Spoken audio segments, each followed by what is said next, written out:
রাধে রাধে বন্ধুরা, সবাই নিশ্চয়ই ভালো আছেন। আমিও ভালো আছি। আজকের আর একটা রেসিপি আপনাদের সঙ্গে শেয়ার করতে এসেছি। আজকের বানাবো খুবই পরিচিত একটা খাবার, একটা সাউথ ইন্ডিয়ান দই বড়া। দই বড়া ঘরোয়া হোমমেডভাবেই বানাবো। তো তার জন্য বিউলির ডালটা আমি 2 ঘন্টা আগে ভিজিয়ে রেখেছিলাম। তো এখানে 250 গ্রাম বিউলির ডাল আছে। বিউলির ডালটা ভালো করে বেছে নিয়ে ধুয়ে তারপরে ভিজিয়ে রেখেছিলাম। এবারে মিক্সের জারে নিয়ে নিচ্ছি, মিক্স করে নেবো। একদম প্লেনভাবেই মিক্স করছি, এতে কিছুই মেশাচ্ছি না। তো দেখুন এইভাবে মিক্স করে নিয়েছি, একদম ফাইন মিক্স করতে হবে।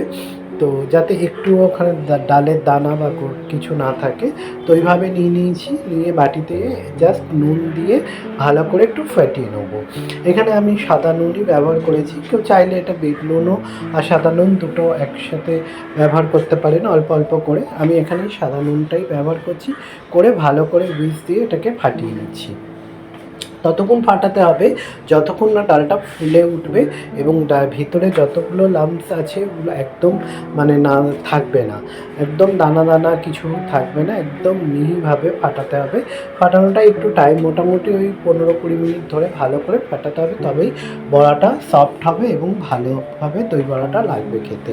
আর এই যে জলের বাটিতে দিলাম, দিয়ে জল থেকে যদি মিক্সারটা ফুলে ওঠে তাতেই বোঝা যাবে যে একদম পারফেক্ট বড়ার জন্য ডালটা ফাটানো হয়েছে। যদি ওটা ডুবে থাকে তার মানে ওটা ঠিক এখনও হয়নি, আরও ফাটাতে হবে। তো তাই সেটাই করলাম, দেখলাম হ্যাঁ একদম ফুলে উঠেছে। তো হয়ে গেছে বড়ার জন্য ডাল ফাটানোটা রেডি। তো এরপরে কড়াতে সাদা তেল দিয়ে গ্যাসের ফ্লেম মিডিয়ামে রেখে হালকা হালকা করে ভেজে নেব। একদম কড়া লাল করব না, একটু হালকা হালকা, যেরকম আর কি দই বড়া হয় সবাই জানি সেরকম। আর দোকানের থেকে আমি সাইজে একটু ছোট করছি, দোকানে অতিরিক্ত বড় থাকে, ওরকম করিনি, হোমমেড ঘরোয়াভাবে করেছি। তো একটু ছোটো মতন করেছি, ওটা দইতে আর জলে পড়লে আরেকটু ফুলে যাবে।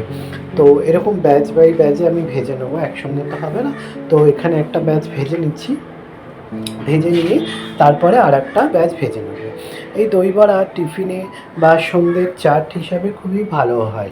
সব সময় তো কিনে খাওয়া হয়, একটু বাড়িতে বানিয়ে নিলে জিনিসটা ফ্রেশও হলো এবং খেতেও বেশ টেস্টি হয় এবং স্বাস্থ্যকরও হয়। আর এই দই বড়া স্বাস্থ্যের জন্য ভীষণই ভালো, খুবই একদম তেল বেশি থাকে না, এখানে কোনো রিচ ব্যাপার নেই এবং পেটটাও ভরে। তো এটা মাঝে মাঝেই বানিয়ে থাকি, তো সেদিনকারও বানিয়েছিলাম, তো আপনাদের সঙ্গে রেসিপিটা শেয়ার করছি। অনেকেই হয়তো বানাতে এখন জানেন সে, আর এবং এগুলো এখন খুবই চলতি হয়ে গেছে। তো দেখুন এইভাবে বানিয়ে আমি এইভাবে তুলে নিচ্ছি। ঠিক এই যে কালারটা ব্রাউন কালারটা এনেছি, মানে গোল্ডেন ব্রাউন, সেই কালারটাই হবে, এর থেকে বেশি ডিপ হবে না। আর এমনি প্লেন একটু জলে নুন দিয়ে দিলাম, দিয়ে বড়াগুলোকে একটু ডুবিয়ে রাখবো ওই 10-15 মিনিটের মতন। কেন, তাতে নুনগুলো বড়াটার মধ্যে ঢুকে যাবে এবং বড়াটা সফট হবে। এরকম ডিরেক্ট দইতে দিলে জিনিসটা ভালো লাগবে না এবং দইগুলো ভেতরে ঢুকবে না। দেখুন, দিয়ে তারপরে জল থেকে চিপে চিপে তুলে নিয়ে দইয়ের সঙ্গে মিশিয়ে দেবো। সব কিছু রেডি থাকলে এটা খুবই কম সময় লাগে এবং খুবই চটজলদিও হয়ে যায়। তো একটা ব্যাচ হয়ে গেছে, তুলে আমি জলে দিয়ে দিয়েছি, দিয়ে আর একটা ব্যাচ ভাজছি। এটা যতক্ষণ হতে হতে ততক্ষণ ওই বড়াটা জল থেকে তুলে নেবো। অনেকে আরও বেশি টাইম লাগে, আমি বেশি টাইম রাখবো না, তো বেশি আরও জলসা জলসা হয়ে যাবে। তো 10-15 মিনিটের মধ্যেই আমি তুলে নেবো। তো এইভাবে আমি বড়াগুলোকে ভেজে নিচ্ছি, ভেজে এইভাবে তুলে নেবো। তো দেখুন আমরা একটা ব্যাচ ভেজে নিয়েছি, নিয়ে আর একটা ব্যাচ ভাজছি, ভেজে তুলে নিচ্ছি। আর এটা কে আপনি একটু ভালোভাবে মশলাটা দিয়েও, এর মধ্যে অনেক কিছু দিয়েও বড়াটা বানাতে পারেন, অনেকেই বানায়। যেমন ধরুন একটু জিরে গুঁড়ো, একটু ধনে গুঁড়ো, বিট নুন, তো এইসব দিয়েও করা। আমি দিইনি, আমি এটা দইয়ের সঙ্গে মিশিয়ে নিয়েছি। মিশিয়ে নিয়ে তারপরে দইটা উপর থেকে দিয়ে দিয়েছি। বড়াটা এমনি প্লেন নুন দিয়েই ভাজছি। আপনারা যদি চান এর মধ্যে রেগুলার মশলা অ্যাড করে নিতে পারেন, মানে রেগুলার বলতে জিরে গুঁড়ো, ধনে গুঁড়ো এইগুলোই। আর এবং এটা সন্ধ্যেবেলা স্ন্যাক হিসেবেও ভালো লাগে, কেউ এলে তাকে হট করে গরমের দিনে তো খুবই ভালো একটা খাওয়া। দেখুন আমার বড়াটা হয়ে গেছে, একটা পিঠ, আর একটা পিঠ আমি উল্টে দিচ্ছি। দিয়ে এইভাবে ব্যাচ বাই ব্যাচে ভেজে নেব। মোটামুটি আমার এখানে 4টে ব্যাচে হয়ে গেছিলো, আর 250 ডাল ছিল, 4টে ব্যাচে হয়ে গেছে। আপনারা চাইলে বড়ার সাইজটাকে আর একটু বড়ও করতে পারেন, আমি এই সাইজটাই রেখেছি। দিয়ে বড়াগুলোকে তুলে নিচ্ছি, দিয়ে আর একটু এর মধ্যে ওই তেলেতেই আমি বড়াগুলোকে আর একটা ব্যাচ ভেজে নেব। তো দেখুন আমি এবারে আর একটা ব্যাচ ভেজে নেব, এই ব্যাচ হয়ে গেছে। তো আপনারা ভিডিওটা কে কোথা থেকে দেখছেন এবং কেমন লাগছে আমার রেসিপিগুলো, সেগুলো একটু কমেন্টে জানাবেন। হ্যাঁ, তাহলে সুবিধা হবে। কোথাও ভুল থাকলে নতুন তো একটু শুধরে নিতে পারবো। এই যে জলে দেখুন ঠিক এইভাবে ভিজে গেছে। অর্ধেকটা আমি তুলে নিয়েছি আর অর্ধেকটা দেখাচ্ছি। একটু নুনের পরিমাণটা বেশি দিতে হবে, কারণ এমনি একটু বিউলির ডাল একটু পানসে লাগে, তো ওই জন্য। আর ভালো করে এইভাবে চিপে চিপে তুলে আমি ট্রেতে সাজিয়ে নিচ্ছি। নিয়ে এরপরে দইটাকে রেডি করে নেব আর একটা চাটনি বানাবো। চাটনির জন্য এখানে দুটো চাটনি বানাই, একটা গ্রিন চাটনি বানাই। তো আমি গ্রিন চাটনিটা বানাইনি ধনেপাতা পুদিনা দিয়ে, আমি শুধু তেঁতুলের চাটনিটাই বানিয়েছি। ঘরে তেঁতুল ছিল, তেঁতুলটা ভিজিয়ে রেখেছি। দিয়ে কড়াতে চিনি দিয়ে দিয়েছি, চিনির শিরাটা বানিয়ে নিচ্ছি অল্প জল দিয়ে। আর হাফ কাপ চিনি দিয়েছি এখানে। আপনার দইটা যতটা আছে এবং তেঁতুলেরটা যতটা, চাটনিটা যতটা রাখবেন সেই আন্দাজ মতন চিনিটা দেবেন। মিষ্টিটা কতটা খাবেন এবং না একটু টক টক রাখবেন সেই আন্দাজে। তো চিনির পরিমাপটা নিজেরা এটা নিজেদের স্বাদ মতন নেবেন। তো এখানে আমি তেঁতুলের পাল্পটা দিয়ে দিলাম, ভালো করে ছেঁকে নিয়েছি তেঁতুলটা, নিয়ে চিনি শিরার সঙ্গে মিশিয়ে নিয়েছি। আর এর মধ্যে অল্প একটু গুঁড়ো লঙ্কা অ্যাড করেছিলাম, আর একটু ভাজা মশলা দিয়েছিলাম, আর বিট নুন।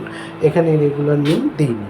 দিয়ে দেখুন একদম ঠিকঠাক হয়ে গেছে আমার চাটনিটা। একটু গাঢ় গাঢ় মানে একটু চিটচিটা ভাব আসলেই নামিয়ে নিতে হবে চাটনিটা। আর চিনিটা স্কিপ করে কেউ গুঁড়ো দিতে পারেন, গুড়ে আরও ভালো কালারটা আসে এবং আরও ভালো টেস্ট লাগে। আমার কাছে গুড় ছিল না, আমি চিনি ব্যবহার করেছি।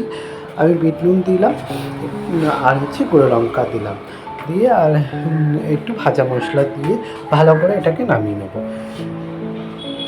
দিয়ে ভালো করে মোটামুটি চাটনি হয়ে গেছে, এবার নামিয়ে নেবো। এই চাটনিটা যতটা টেস্টি করবেন দই বড়াটা খেতে ততটা টেস্টি লাগবে। আর গ্রিন চাটনিটা করলেও ভালোই লাগে, ওটা দুটো একসঙ্গে একটু তেঁতুলের চাটনি দিলেন, একটু গ্রিন চাটনি দিলেন, দিয়ে এইভাবে সার্ভ করলে দেখতেও ভালো লাগে, খেতেও ভালো লাগে। আর এদিকে আমি দইটা নিয়ে নিয়েছি, এখানে 500 মতন দই আছে।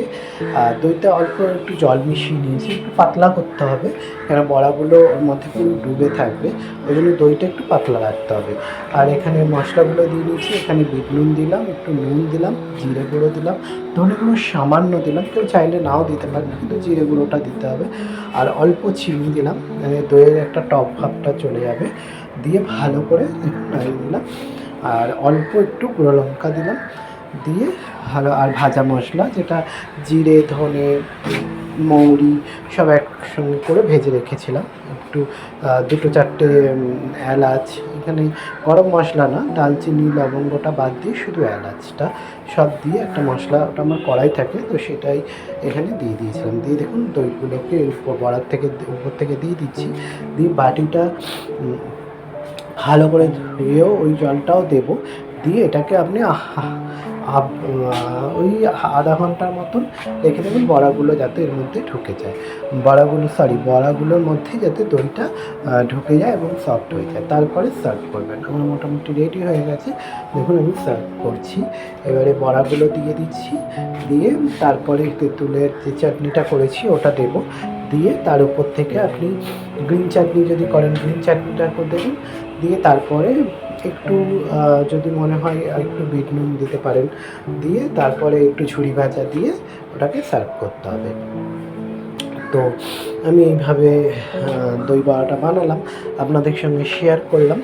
তো রেসিপিটা কেমন লাগলো জানাবেন, ঠিকঠাক বানালাম কি না সেটাও জানাবেন, ভুল হলে ধরিয়ে দেবেন, কোনো অসুবিধা নেই। আর যদি ভালো লাগে আপনারাও বাড়িতে বানান। আর যদি ভালো লাগে ভিডিওটা লাইক করবেন, ইউটিউবে দেখলে চ্যানেলটা সাবস্ক্রাইব করবেন, ফেসবুকে দেখলে পেজটাকে ফলো করে দেবেন। দেখা হচ্ছে আর একটা রেসিপিতে, ততক্ষণে সবাই ভালো থাকবেন, সুস্থ থাকবেন। রাধে রাধে।